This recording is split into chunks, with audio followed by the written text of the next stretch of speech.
Mr. Bernie Bowers, and his evaluator, Mr. Ben.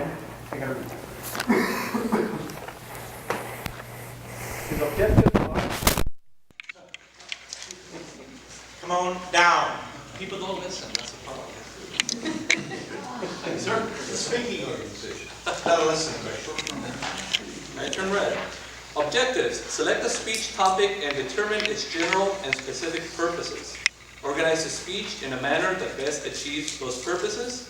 Ensure the beginning, body, and conclusion reinforce the purposes. Project sincerity and conviction and control any nervousness you may feel. Strive not to use notes. Mr. Timer, 5 to 7 minutes. Thank you, Ben. Mr. Bernie Bowers, I believe you've given 3 or 4 speeches now? This is my third. Third? Outstanding. You've been a member of this club about 4 months, 5 months? Since November, so 7?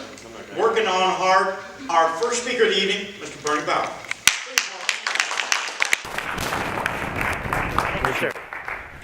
Okay. So there's many inspirational people or speakers throughout time, and these people have helped inspire a bunch of people. And when people think of inspirational speakers, they think of Dr. Martin Luther King with his I Have a Dream speech, or Abraham Lincoln, his Gettysburg Address. But what if I told you that, what if I told someone as simple as a college professor could actually do a very inspirational speech? Fellow Toastmasters, members, and guests, tonight I'm going to be talking to you about a speech called The Last Lecture, and I'm hoping by the end of the speech, you guys will be persuaded enough for you guys to actually want to go and actually maybe watch it online or whatever. So what is the last lecture? That's the question most people ask. The last lecture is a hypothetical lecture or speech where if the college professor has only one last speech to give before he dies, what would he talk about? You know, what would you actually talk about? Well, for actually one professor at Carnegie Mellon University, it's actually true. A year prior to giving his last lecture speech, he was diagnosed with pancreatic cancer. And a month before, he was actually diagnosed, the last treatment he had actually failed, and he was given 3 to 6 months to live. Now, most people wonder, why would this professor actually want to give his last speech, an actual last lecture? I mean, most people might think he might want to just maybe grieve a little bit or spend the last remaining time of his life with his family or what's most important to him. Where Randy wanted to do his speech because he said that he wanted to inspire people. He wanted it to be the last kind of big speech of his career and to actually say goodbye to all his workmates and work relationships. So the lecture pretty much starts out, if anyone's ever seen it, I've seen it, it's really good. It starts out with Randy pretty much talking about what he calls the elephant in the room, which is his cancer. Now, instead of being serious or kind of depressed about it, he actually makes it kind of like as a comic kind of thing, like makes it kind of funny, saying that even though he has cancer, he's in perfect health and not in any pain. And he actually did this by actually doing about 20 push-ups on stage. So he showed he was actually in really good shape. After this, the whole point of the lecture was kind of how to achieve your childhood dreams. And it talks about what his childhood dreams were, and how anyone can go about to actually obtain and actually get your childhood dreams. And he did this by giving really good examples from his life, the experiences that he went through and the lessons he learned. I mean, he taught you pretty much, try your hardest, never give up, perseverance, integrity, honesty, all this stuff that's really important for people to know and which everyone should know, and it's glad that he told everyone about it.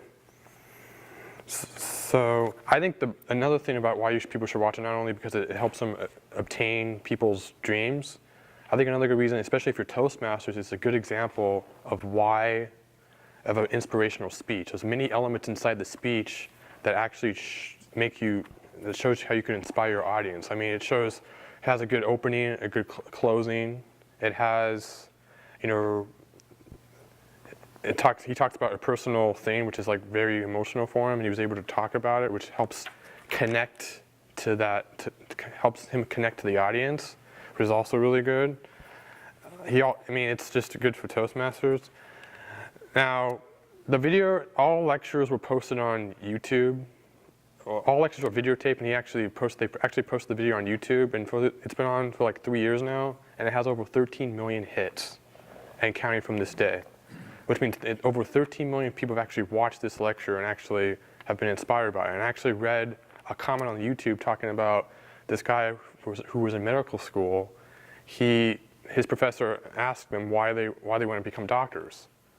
And before he told him, well, before you answer this, go watch this lecture and then get back to me on it. Well, for the following week, about half the class dropped out of medical school because they realized that they were becoming doctors not because that's not what they wanted to do, but because like their parent or someone else wanted them to do it. So that's why it's such an inspirational speech. I watched it. It's like an hour long. I watched it, and I actually felt inspired by it too. And the people who watch it, they say it helps them fall. It's just something that inspires them to like go after their dreams. And the one thing I learned from watching it was that life, not to give up, always take everything, with stride. Don't get all upset about the little things. And like when life throws you an obstacle, don't just like stay. Like life's always gonna throw you an obstacle to get in the way of what you want.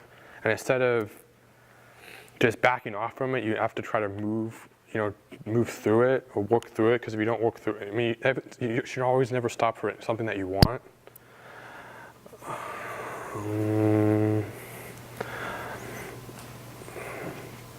So, sadly though, on July 28th, 2008, Randy Pash died from his cancer. He died, which is like 4 months after he was supposed to, it was about 10 months after he was first diagnosed. He only had like 3 to 6 months to live.